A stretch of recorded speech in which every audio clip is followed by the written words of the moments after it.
రవిశంకర్ భూపతిరాజు ఈ పేరు ఎవరిది అనుకుంటున్నారా? మన మాస్ మహారాజా రవితేజది. ఎనర్జీకి మరో పేరు అంటే అది రవితేజని.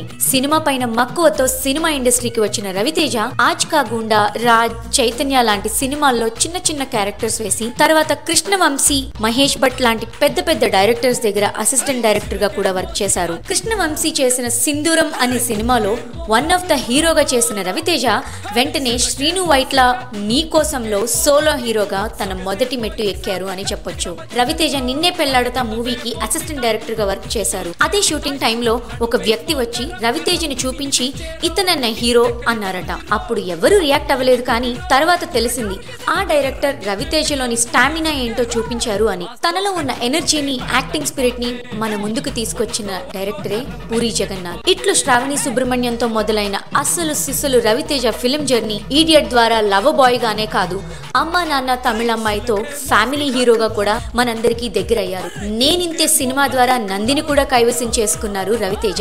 ఎవ్వరి సపోర్ట్ లేకుండా, ఎటువంటి కాంట్రవర్సీలు లేకుండా అంచెలంచెలుగా ఎదుగుతూ ఒక మాస్ మహారాజాగా, క్రేజీ స్టార్ గా తనకంటూ టాలీవుడ్ లో ఒక ప్లేస్ సంపాదించుకున్నారు.